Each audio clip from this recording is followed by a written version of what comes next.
Well, hello everybody. Welcome to the Chek blog. It's 2017. Happy New Year to all of you. I'm James Phelps. This is Jator Pierre. Welcome, Jator. It's great to see you again. How are you?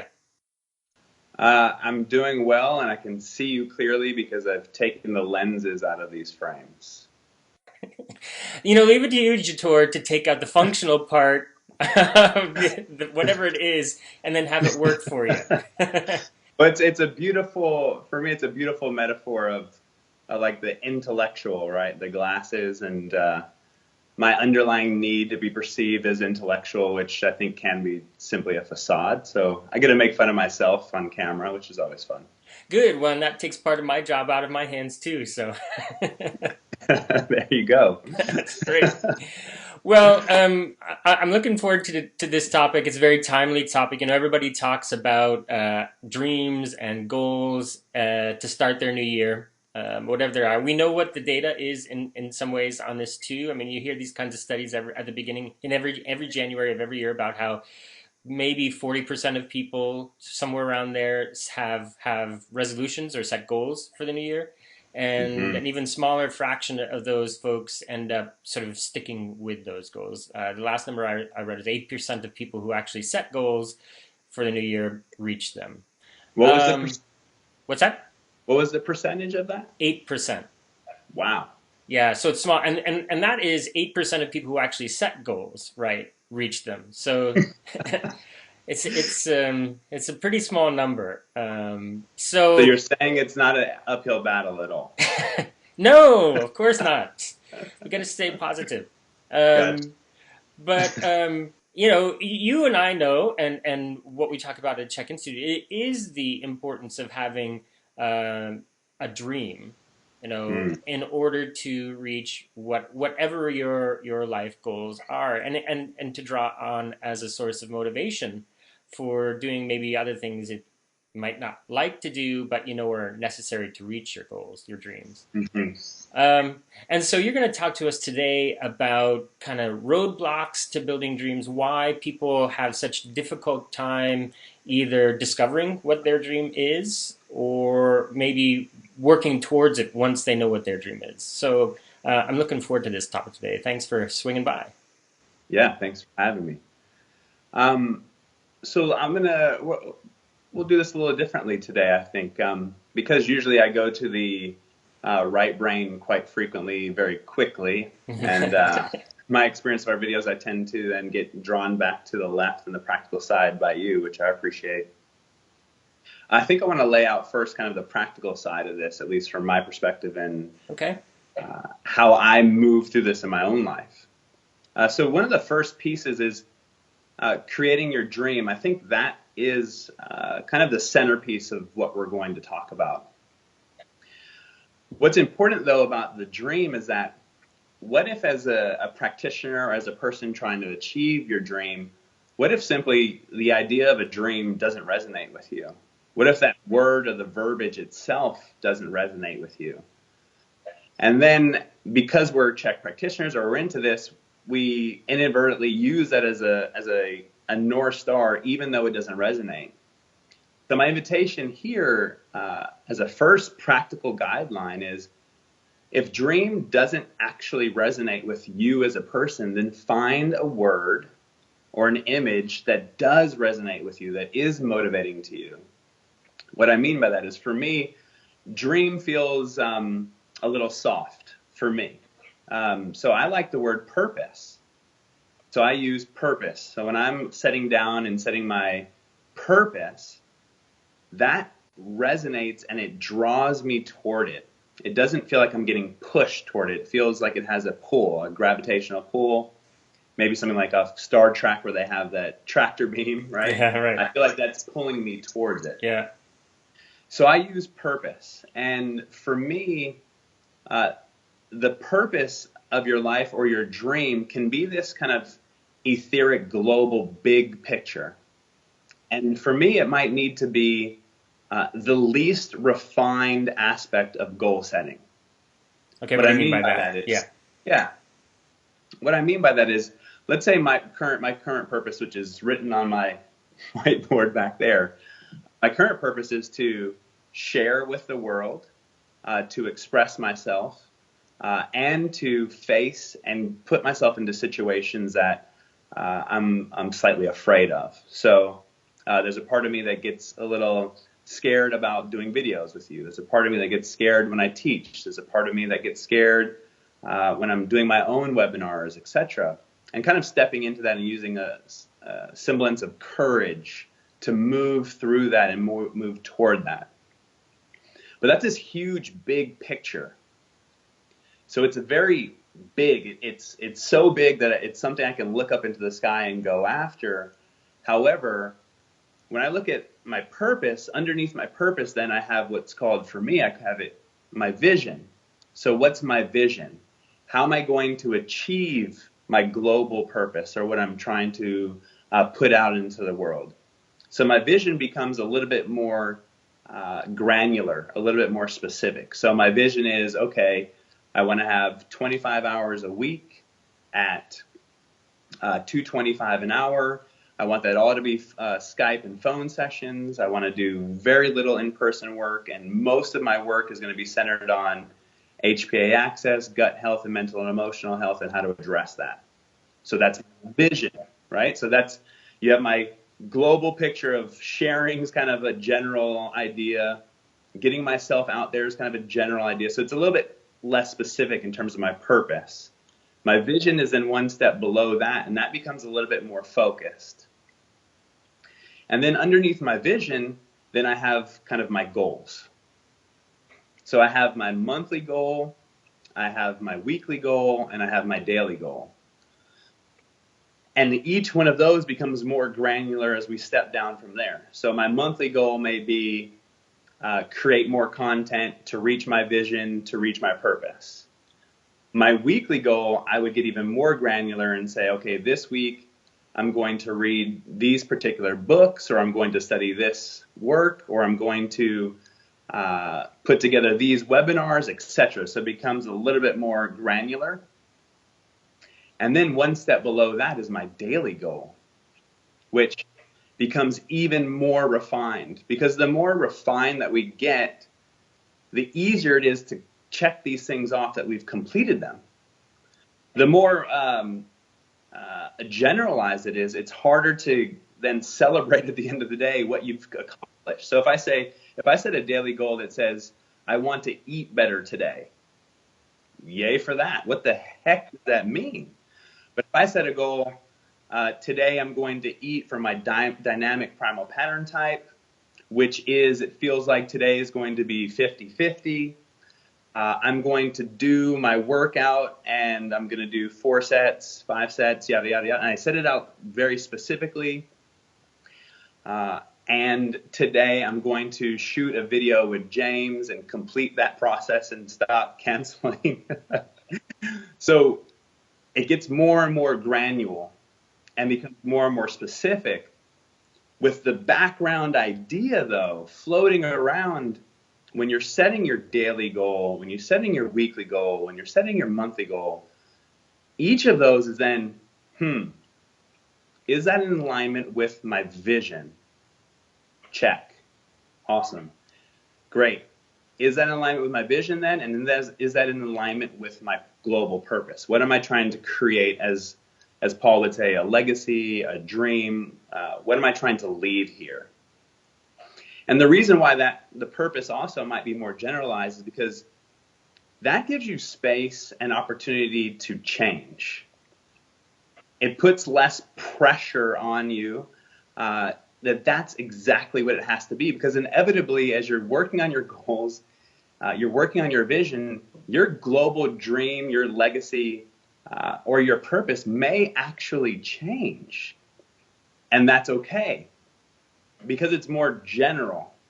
But then we go down more and more specific, and that helps to guide us directly toward, again, our vision and toward our purpose.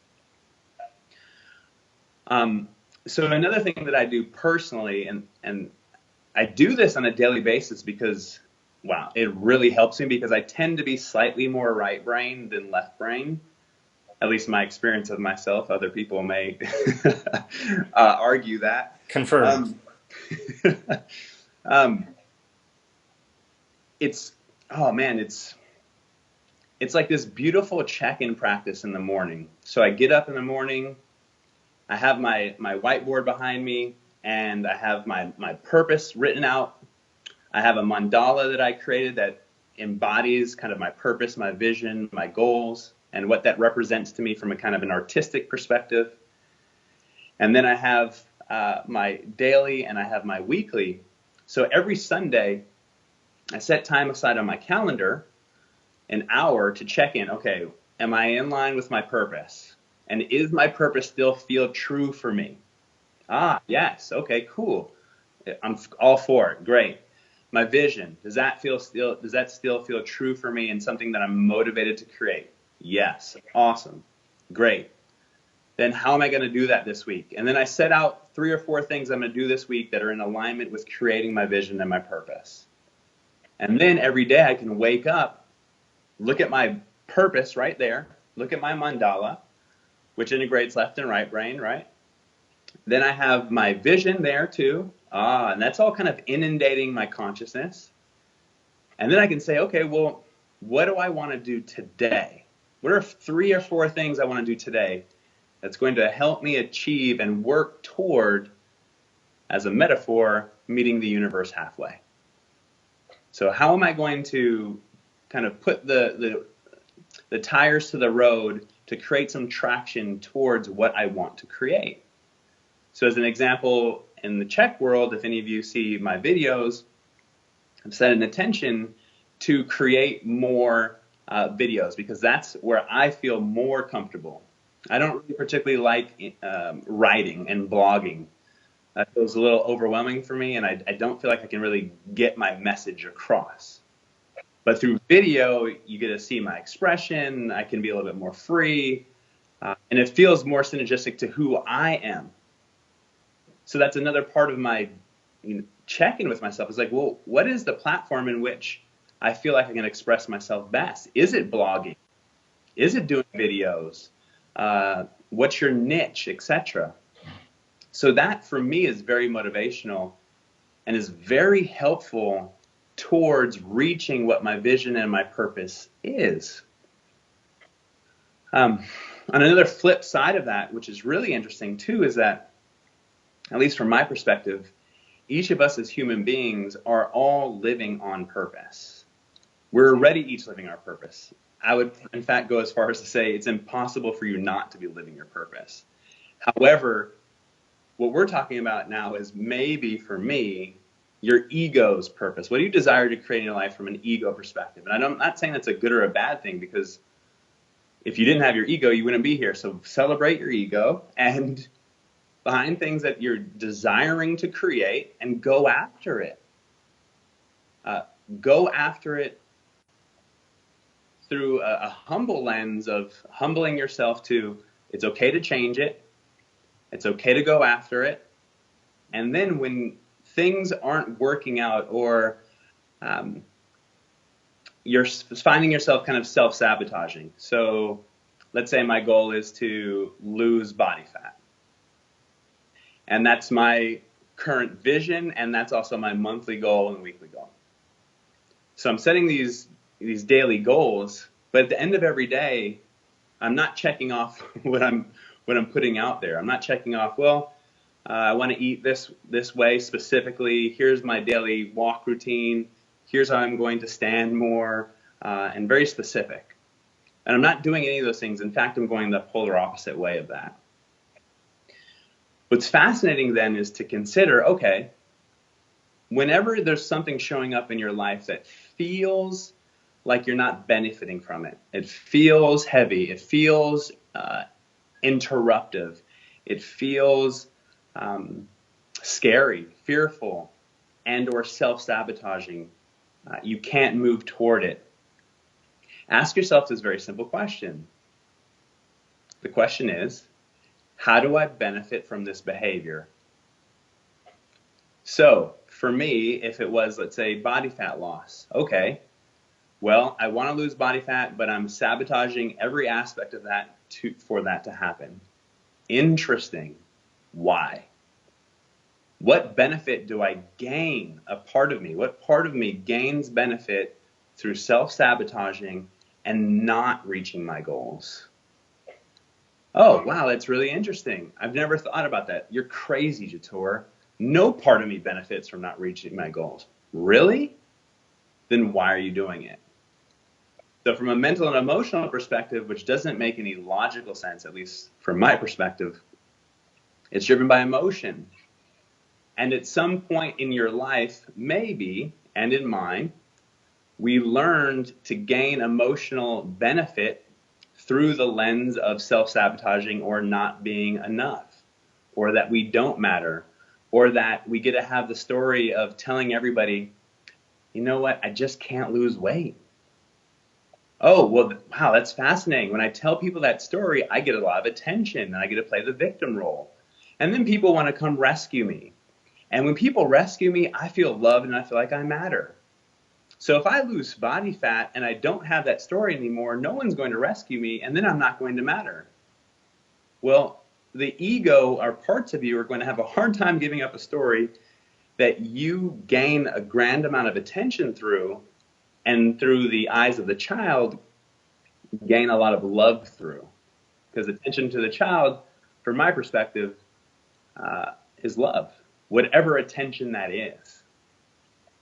So looking at when you're setting goals and you're setting purpose and you're setting dreams and you're setting things that you want to create in your life and you're sabotaging all of that, the question becomes, why? What benefit am I gaining through sabotaging myself? As another example, which happened about 2 months ago, I was having a consult with a client, and this fascinated me. She had multiple blown discs in her spine, in tremendous pain.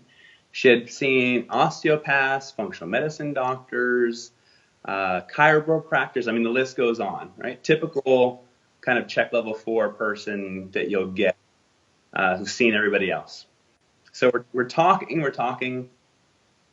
She's talking, I'm listening and hearing. And I said, okay, well, went into a little dialogue around gut health and inflammation and stability, just a very little bit. Went into the mental and emotional stuff just a little bit. And she said, you know what, Jator, I don't want to do any mental and emotional work. I don't want to talk about gut health. I don't want to do nutrition. I just want to talk about why my back hurts. And I said, cool. That's awesome. I said, okay, well, can I ask you a question? She said, yeah. I said, how do you benefit from your back pain? And she said, wow, no one's ever asked me that question. And she paused and she said, I get the closest parking spot at work. I get to leave at 3 o'clock when everybody else has to stay till 6. My husband cooks me dinner every night and does all the grocery shopping. And she went on and on with all this benefit that she was unaware of that she was receiving based on her back pain, as well as some of the mental and emotional aspects of, wow, I'm always in pain, and the attention that garners from the outside world. I said, so do you want to get rid of that? She said, no. I said, yay for you.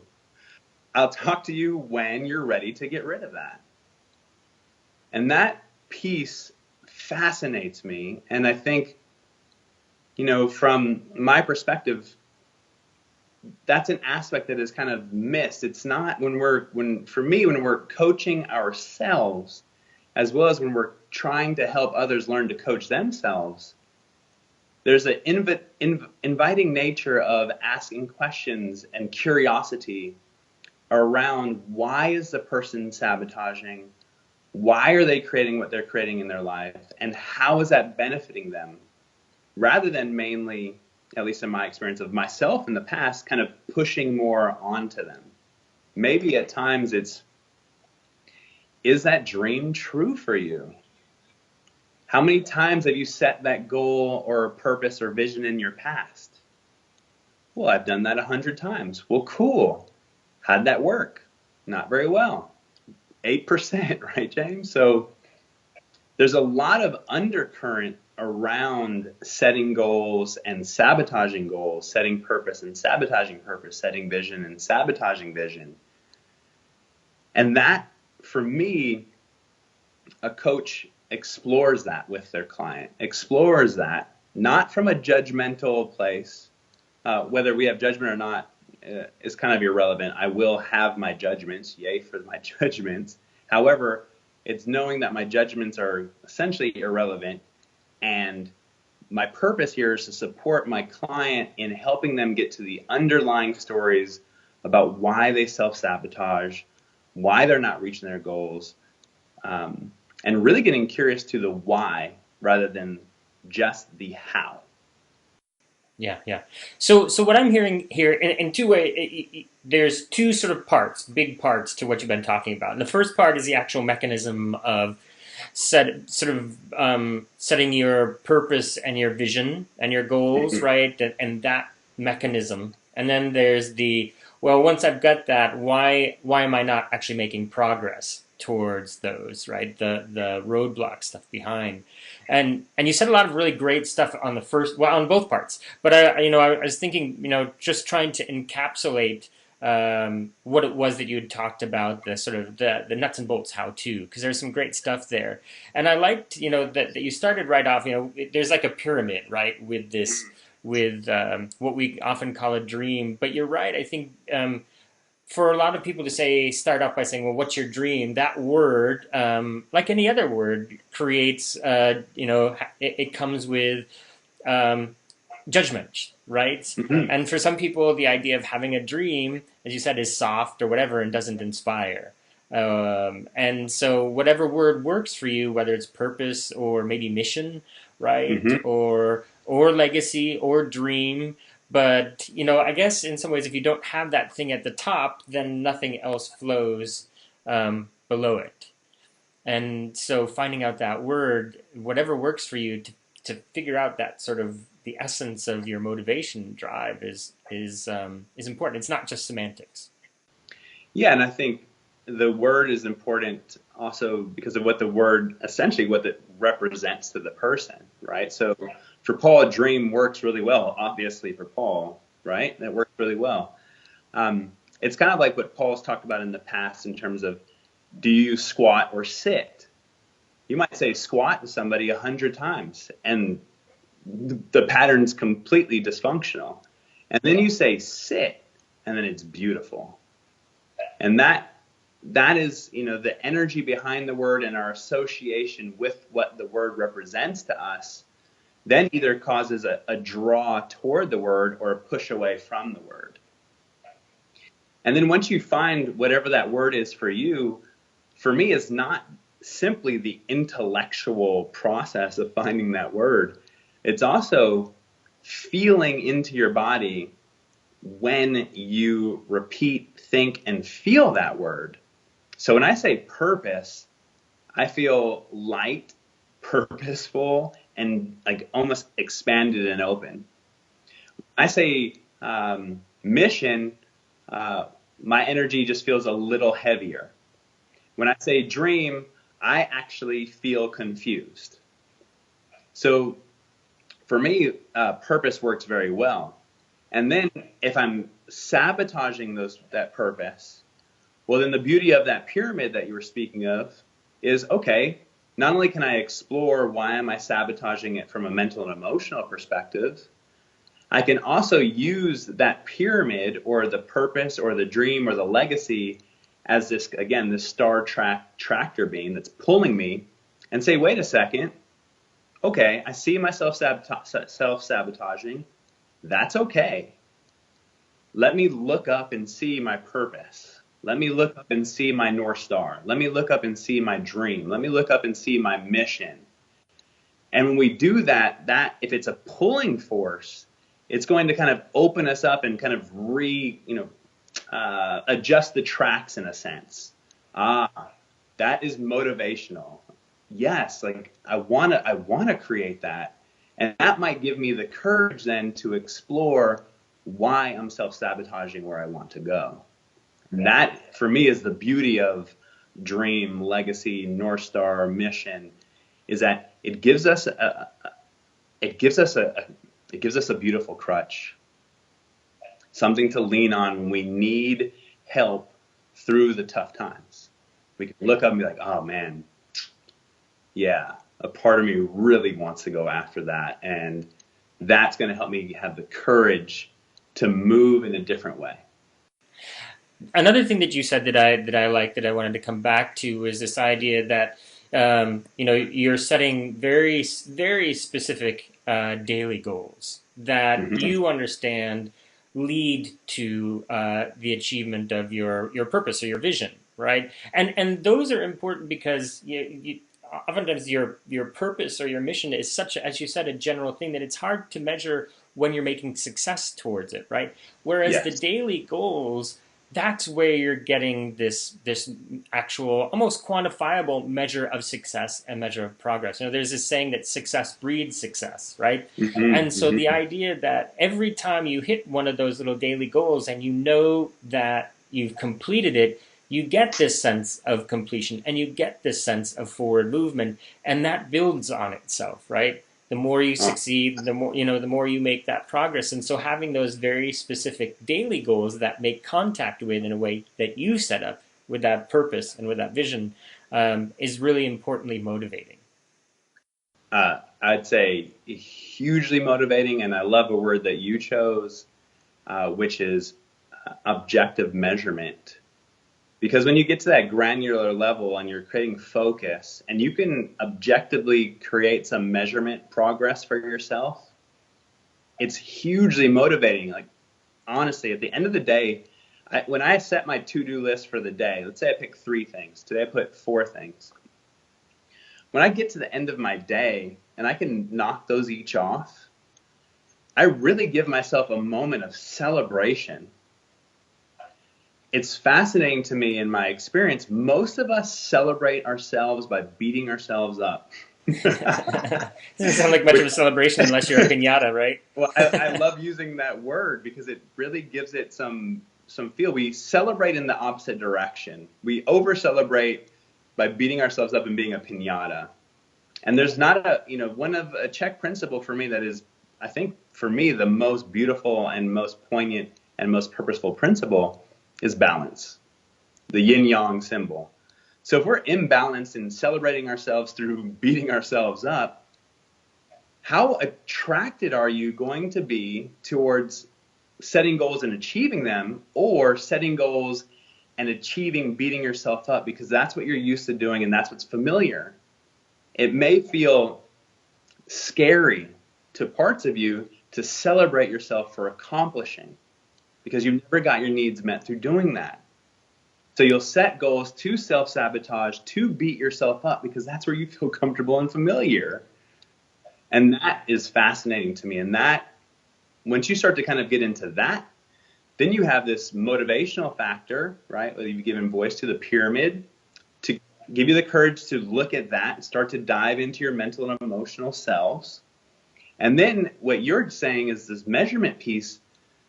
That measurement piece gives you this objective nature that is very motivating and enlivening, and you get a moment to really celebrate yourself.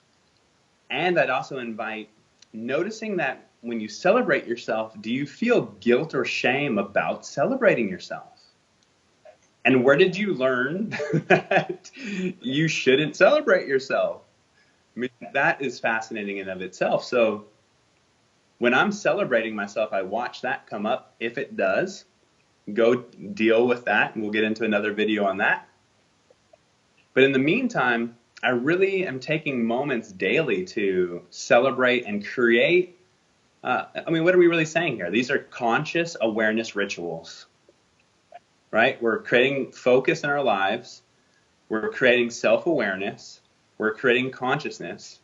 You could put this under the idea of a meditative work that helps you reach what you want to create in your life, and maybe also humbling yourself to what your overall purpose is. May not be what you end up creating, but through going after that, you're going to create something beautiful, and you might get a new direction that takes you off the path that you never even thought you were interested in. So the measurement and objectivity of it, I think is very important, as well as the right brain. Again, back to this idea of balance. I can't imagine that we have a heart and a mind unless they're supposed to be in balance when we go through life. I think they're both valid and important. And another thing that you mentioned in sort of the how-to section, and you sort of did this inadvertently, but was you make contact with your purpose and your vision every day, Every right? day. And you do it in a very tangible way because one, you have your whiteboard behind you and you've written it out, and when you go and you get up in the morning and you look at that whiteboard, there it is, sort of smacking you in the face, right? And you have your Mhm. mandala that you also make contact with, and then of course you set your daily goals. So you have a really tangible visual contact connection with your goal, with your purpose and your Yeah. vision every single day, and so maintaining that contact with it and sort of drawing on it as a daily source of inspiration and motivation, and it seems like a pretty important some really important to achieving that purpose as well. I, you know what I love about a lot of the work that we do at the Chek Institute is that there is a lot of heart to it. There's also a lot of mind to it, and I love the balance of the two. And for me, what you gave voice to is the mind side of it. It's it's very motivating, and I honestly I learned this kind of template from Paul, and where it got kind of even more driven into me is hanging out with our good friend J.P. Sears.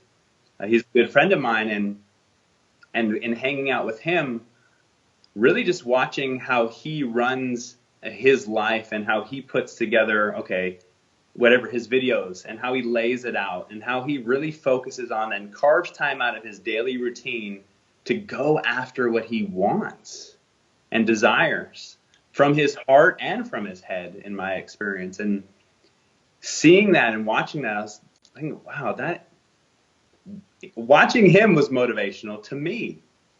And I was like, okay, well, what can I learn from this situation? What's similar and different? Okay, well, I have a lot of these things I want to create too. Is my ultimate goal to be as big as JP? No, it's not. However, there are things I want to create. So can I use what I'm seeing real time in front of me with how JP carves things out and then implement that in my own life, and using what I've learned from Paul, what I've learned from JP, what I've learned from Chris Kresser, all, and taking what I've learned from those three men and implementing that in my own life through this kind of methodically staged out process, and then having the balance to that to then look at, okay, well, when I am self-sabotaging or going the opposite direction of what I want to create, why? Getting really curious about that. So then I have this kind of left brain direction as well as the heart to explore when I'm going off track, which really gives beautiful focus to what we want to do. Yeah. And I like what you just said there, right? Because that comes back to we can all build goal structures. I don't think in many ways that's the real challenge here. I think it's, as you just said, having the heart to explore Mm. when you're not meeting them, right? That's the real, I think, the real difficulty. That's the hard work. I would agree. It's kind of what we were chatting about prior to getting on, is that's where we're afraid. Mm. It's as a relative screen, it's easy to take supplements. It's easy to eat food. It's easy to go to sleep as a relative idea. What's scarier than anything to most human beings is intimacy. Into me, I see. To look into yourself and ask the questions, why do I do what I do, is very can create a lot of fear in us, because parts of us gain lots of control by being unseen. So if there's aspects that are running our life, and I'd say lots of aspects running our life from the more shadow side, and I simply mean that it's just our unawareness side, they gain a lot of control of our life. The ego, part of the ego's job is to create the illusion of control. So if we're going to look into that, aspects of you are going to freeze up and say, nope, not there, because I gained too much control from being in the shadow. So how do we kind of encourage and courageously explore ourselves the same way we do it in kind of these more linear aspects of life, whether it's goal setting or hypertrophy or performance or whatever it is? How do we courageously take a moment, wow, let me start to turn this around and look underneath my stories. And it doesn't have to be a deep dive. It can just simply be curiosity of, I wonder why I set goals and sabotage them. And rather than thinking into that, what if you just said, if I had to guess, where did I learn this behavior? And pay attention to what comes up. Just feel what comes up. Your intuitive mind, your heart will guide you, and you will see an image, you will see a number, you will see something. Because essentially by using a guess, we're kind of lulling the pit bull aspect of our ego to sleep. The protective aspect, because the protective aspect of us says, what are you going to learn from a guess? So it essentially, the pit bull stays down, which opens up your intuition, and you can just, oh, what? Wow. At 12 years old, there was a situation where my dad said, son, you're never going to amount to anything. And how do I know that? Because I can see it in you. And you became self-hypnotized to that story at 12 years old, and you've proliferated it ever since. Done. So you'll just be a goal setter for the rest of your life who never achieves your goals simply because a part of you is still hypnotized at 12 years old based on a moment that you experienced, your experience of your dad's words, that you believed and self-hypnotized, and have proliferated that for the rest of your life. And that's in your shadow, you're unaware of it, and that's what shows up in your life. So, gosh, now this is a whole. I feel like we could be on this interview for a very long time, Jator, because so the natural, well, I mean, and it is the natural question is, okay, so what do I do when I've had that being moment, right, where I've stumbled onto that hypnosis, right, or whatever it happens to be, right, that I really feel is the linchpin, right, in this whole habit of self-sabotage. What's the next step? And maybe that's what we talk about in our next interview. Yeah, let's do it. Good. Well, that's great. I mean, this is there's so much in here. I think to start with, too, for any of our listeners, any of our viewers, on just making a really motivating and useful goal structure and a way to sort of start off your 2017, and that's exciting.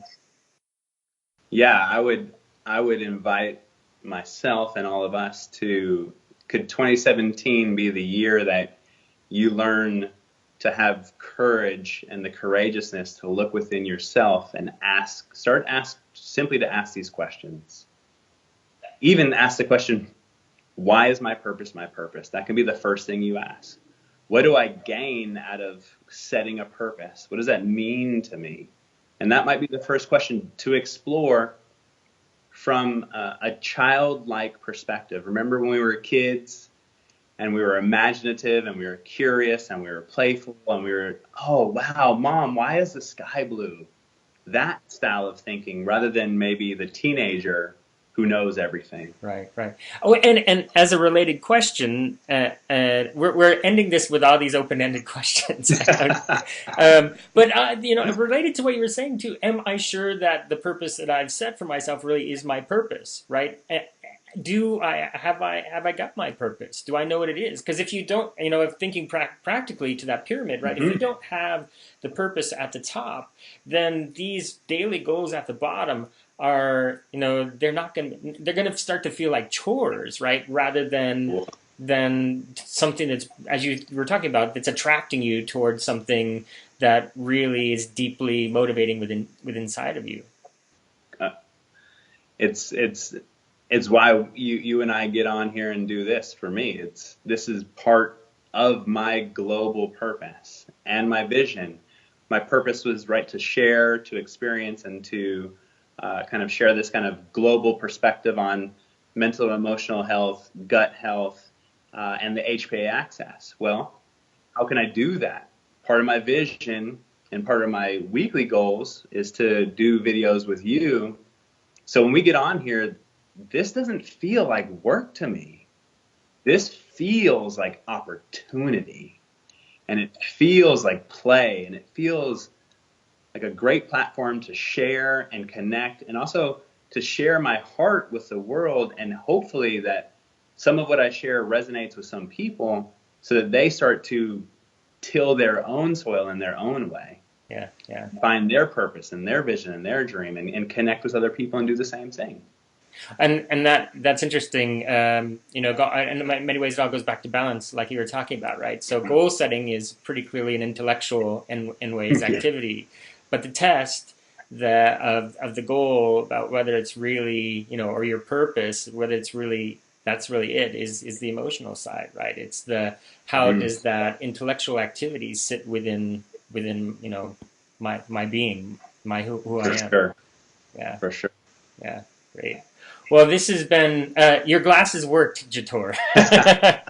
I'm gonna get like some heart frame ones for the next one where it's like super heart based, and we'll just wear like Nice, and we should get like smoking jackets too, right? And some totally, pipes and perfect. totally Yeah, great, awesome. good. Well, thanks for this, Jator. This was really great, and I hope you know, all of our listeners and watchers really benefited from this. I know I did, and I think maybe we'll touch on this topic again for our next interview because, like I said, there's lots of questions to keep exploring, especially kind of on the why side and the roadblock side. Because as I said, I think, like, you know, we were saying, that's where the sort of difficult, the harder work it comes from.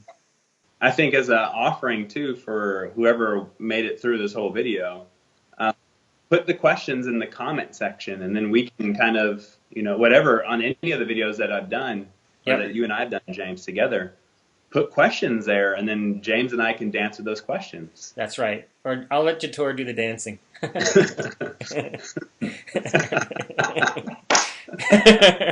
That's awesome. Yeah, okay. Oh, Good. shit. Well, thanks a lot, Jator. Thanks to everybody who joined us, and looking forward to chatting with you again. Yeah, thank you, James.